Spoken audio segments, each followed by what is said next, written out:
Have you ever felt like you've just been wasting your life? Waiting for something to happen, wishing things would return to the way that they used to be. That's how I feel every day. Be it conscious or subconscious. I'm only ever longing for what used to be or in fear of what will come. I have never dealt with clinical depression. On that front, I cannot relate to Sunny. However, Sunny is more than just a metaphor for one condition. Sunny is an individual who has seemingly lost all desire to expose himself to the world, preferring to bury himself under the covers and escape into a dream. One where whatever he wants to be true tends to manifest itself in a colorful, ethereal realm beyond any semblance of logic, and seemingly impervious to change. Sunny is important to me because, in a sense, I am Sunny. I don't have a magical dream world or deep-seated depressive trauma, but I am a child lacking direction, not because there is none, but because I often refuse to acknowledge it. In all honesty, I don't think I've fully overcome how much I miss my friends. Just like Sunny, I repress the part of me that wants to cry every time I think about the last dozen summers I've lived through. The part of me that truly aches, breaks, and shatters over the world I used to live in. A world that seemed less fragile, less subject to change. A consistent world. A home. Nothing about the world has changed, but the older I get, the more tragedy I experience, and the more the walls of bliss begin to crumble. Their foundations, which have been battered for years at this point, are finally giving way, and all that I adore has become temporary. So many of my days are blurs, hapless repetitions of what came before.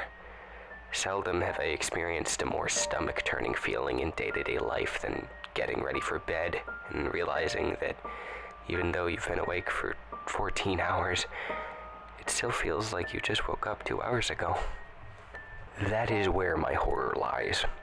Despite Omori's sadistically horrific display of creativity in the character of Mari, I do not have Omori. I have found ways to grow beyond whatever soul torture I have experienced in my life. I grew up as a child terrorized by anxiety and thoughts of disturbing and demonic nature, but they no longer scare me anymore.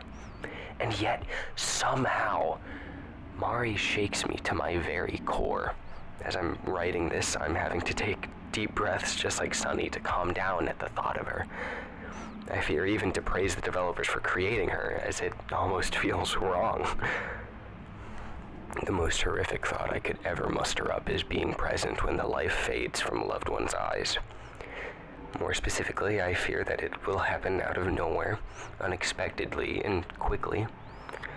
Mari, to have even been where Sunny was, much less is during the events of this story, if I had experienced that in my own life, I cannot confirm that I would still be alive talking to you right now. On the other side of the coin, to understand Mari is to understand that her power is limited by the mind. Something is not real. It is the manifestation of what Sunny did to Mari. This horror exists only within your mind, and I think that is why it's the scariest thing I've ever experienced. I know what it's like to be haunted eternally by certain images or concepts, especially in one's youth. I've grown. I now only commonly fear what is logical. However, a monster that strays off of your own illogic, that is fear. At the same time, the most comforting thing about Omori is that it's all in your head.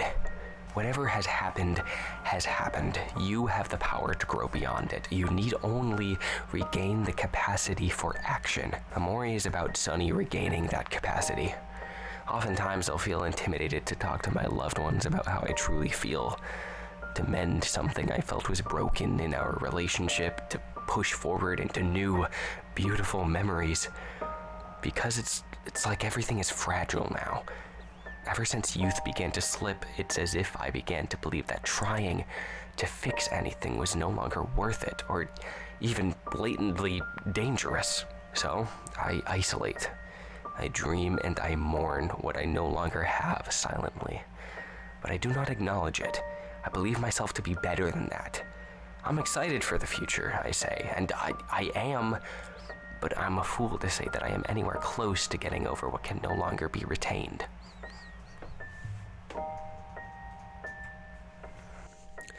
But Omori has taught me that's okay, and I can, and I must grow beyond these things. I can greet life with vigor, hope, and confidence, and fully embrace new experiences.